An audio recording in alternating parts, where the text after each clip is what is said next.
देवगिरी अर्थात दौलताबाद किल्ल्यावर तुम्ही शत्रूलाच नाही तर तुम्हाला सुद्धा नामोहरण करणारे प्रचंड घाबरवणारे अंधेरी मार्ग भूलभुलैया अनुभवू शकता।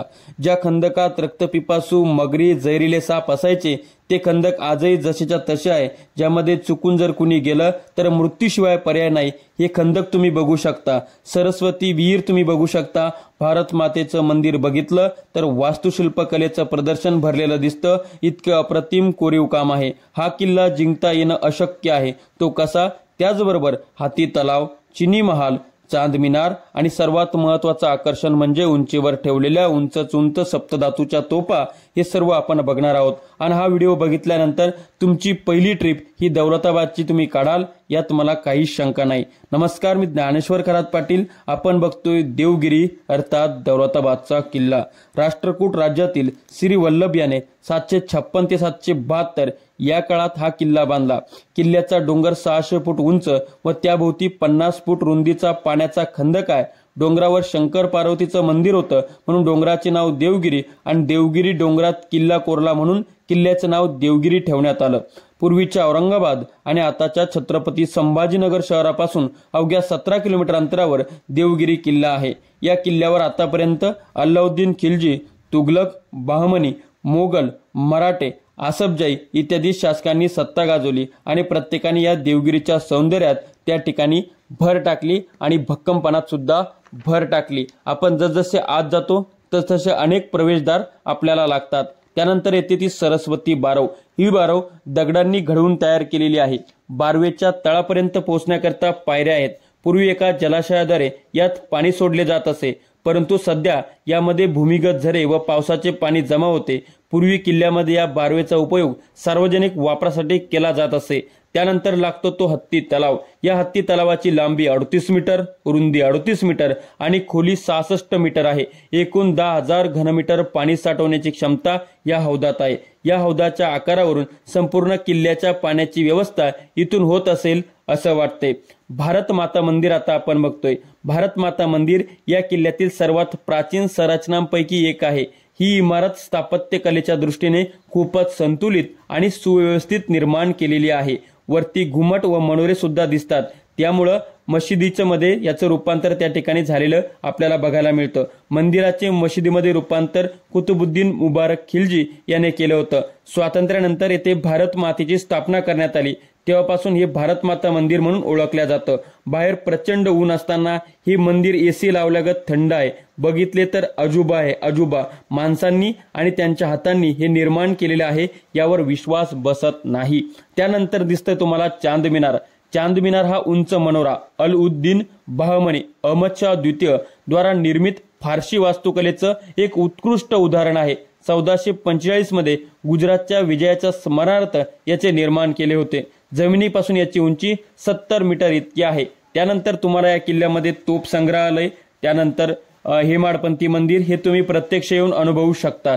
सर्वच मी सांगितलं तर तुम्ही या ठिकाणी येणार नाही। त्यानंतरचा आहे चिनी महाल। या चिनी महालाचा वापर लोकांना कैद करण्यासाठी त्या ठिकाणी करत होते। याच्या भिंतीवर रंगीन चायनीज लाद्या लावलेल्या होत्या। गोलकोंड्याचा शेवटचा राजा तानाशाह याला औरंगजेबाने इथंच कैद केले होतं। आता हा चिनी महाल जीर्ण झालेला आहे, पडलेला आहे, कोसळलेला आहे।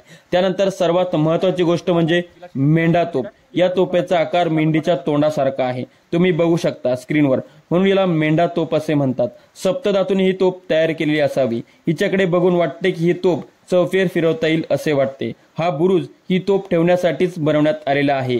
या तोपेचा सगळ्यात महत्त्वाची गोष्ट म्हणजे ही किल्ल्याला 2 भागात तोडणारी तोप आहे, असं हिचं वर्णन त्या ठिकाणी केलेलं आहे। मेंढा तोप ठेवलेली आलेलो आपण आता। याच्या मागे आपल्याला पूर्ण किल्ला दिसतोय। या साईडला बघा चार मिनार दिसतंय, या साईडला किल्ल्याचा वरचा भाग दिसतोय। त्यानंतर आहे खंदक, जो आतील मेन किल्ला आहे त्याच्या भोवती खंदक आहे, ज्यामध्ये पाणी आणि त्या पाण्यात विषारी साप, मगरी हे प्राणी असायचे, म्हणजे शत्रूला आत प्रवेश करता यायचा नाही। त्यानंतरचा आहे अंधारी मार्ग, त्याला आपण भूलभुलैया म्हणतो। आता आपण अंधारी मार्ग भूलभुलैया बघणार आहोत। मुख्य किल्ल्याचा प्रवेशद्वार असलेला हा मार्ग असमान उंचीच्या पायऱ्यांचा आहे आणि मिट्ट काळोखाने त्या ठिकाणी भरलेला आहे। ही अंधारी म्हणजे शत्रूसाठी मृत्यूची स्वापशिडी होती। शत्रूला नामोहरण करून घाबरवून गोंधळून आपण मृत्यूच्या दाढेत अडकलो आहोत असं भासून स्वतःला वाचवायच्या नादात शत्रू स्वतःला मृत्यूच्या खाईत झोकून देतो. इतकं हे जबरदस्त त्या ठिकाणचं स्ट्रक्चर आपल्याला बघायला मिळतं. तुम्हाला स्क्रीनवर एवढं क्लिअर दाखवता येत नाही, तुम्ही स्वतः जर गेले तर तुम्हाला त्या ठिकाणी ते बघायला मिळतं. इतकं हे भयानक आहे. आता आपण गणेश मंदिर बघायला चाललोय. पूर्वी रामदेवरायांच्या काळामध्ये या ठिकाणी महादेवाचं मंदिर होतं. त्यानंतर मराठ्यांचे सेवक असलेल्या पेशव्यांनी याच ठिकाणी गणपतीच्या मंदिराची स्थापना केली.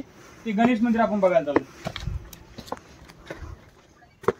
गणेश टेम्पल. आपण जसजसे वरती जातो तसं आपल्याला लागतं गणपती मंदिर. पूर्वी येथे महादेव पार्वतीचं मंदिर होतं. त्या ठिकाणी पेशव्यांनी गणपती मंदिर बांधले असे स्थानिक सांगतात. ह्या किल्ल्याचा सर्वात वरचा भाग दिसतोय तिथे आपण चाललो आहोत. तिथे आहे बारादरी. उंच माथ्यावर असलेल्या सुंदर पांढऱ्या महालाला 12 कमानी आहेत म्हणून याला बारादरी असे म्हणतात. याचे निर्माण शहाजहानच्या काळात झाले आहे. आता आपण बघतोय काला पहाड तोफ. काला पहाड तोफ ही मागच्या साईडकडून कोणी आले तर हल्ला करण्यासाठी वापरत. त्यानंतरचा आहे सर्वात महत्वाचं आणि सर्वात शेवटचं सर्वात उंचावर असलेली दुर्गा तोफ. ही तोफ देवगिरी किल्ल्याच्या सर्वात उंचावर ठेवलेली आहे. आसपासच्या मोकळ्या मैदानातून आणि डोंगरदऱ्यातून येणाऱ्या शत्रूवर लक्ष साधण्याकरता हिचा वापर होत असे. या तोफेची मारक क्षमता 2 ते 3 किलोमीटर इतकी होती. तोफेवर श्री दुर्गे असं नाव लिहिलं आहे. अशा पद्धतीची संक्षिप्त स्वरूपातली दौलताबाद अर्थात देवगिरी किल्ल्याची माहिती मी तुमच्या समोर ठेवलेली आहे. मित्रांनो, व्हिडिओतून तुम्हाला किल्ल्याचा अंदाज घेता येईल. किल्ला अनुभवता येणार नाही, त्याला स्पर्शही करता येणार नाही. त्याकरता तुम्हाला त्या ठिकाणी जावंच लागेल. आणि तसंही मी व्हिडिओमध्ये पूर्ण डिटेल माहिती दिलेली नाही. तसं आपण एखाद्या चित्रपटाचा ट्रेलर बघतो तशा पद्धतीची माहिती मी तुम्हाला दिलेली आहे. आता तुम्हाला एकंदर त्याचा अंदाज आलेला आहे आणि तुम्ही नक्की लवकरात लवकर दौलताबादला जा आणि तो किल्ला अनुभवा, त्याला स्पर्श करा, त्याचा आनंद घ्या. आणि व्हिडिओ कसा वाटला कमेंट्स करून सांगा. अशाच नवनवीन व्हिडिओसाठी चॅनल सबस्क्राईब करा, साईडला असलेलं बेल आयकॉन दाबा. तुर्तास थांबतो, आपली रजा घेतो. आपला ज्ञानेश्वर खरात पाटील. धन्यवाद.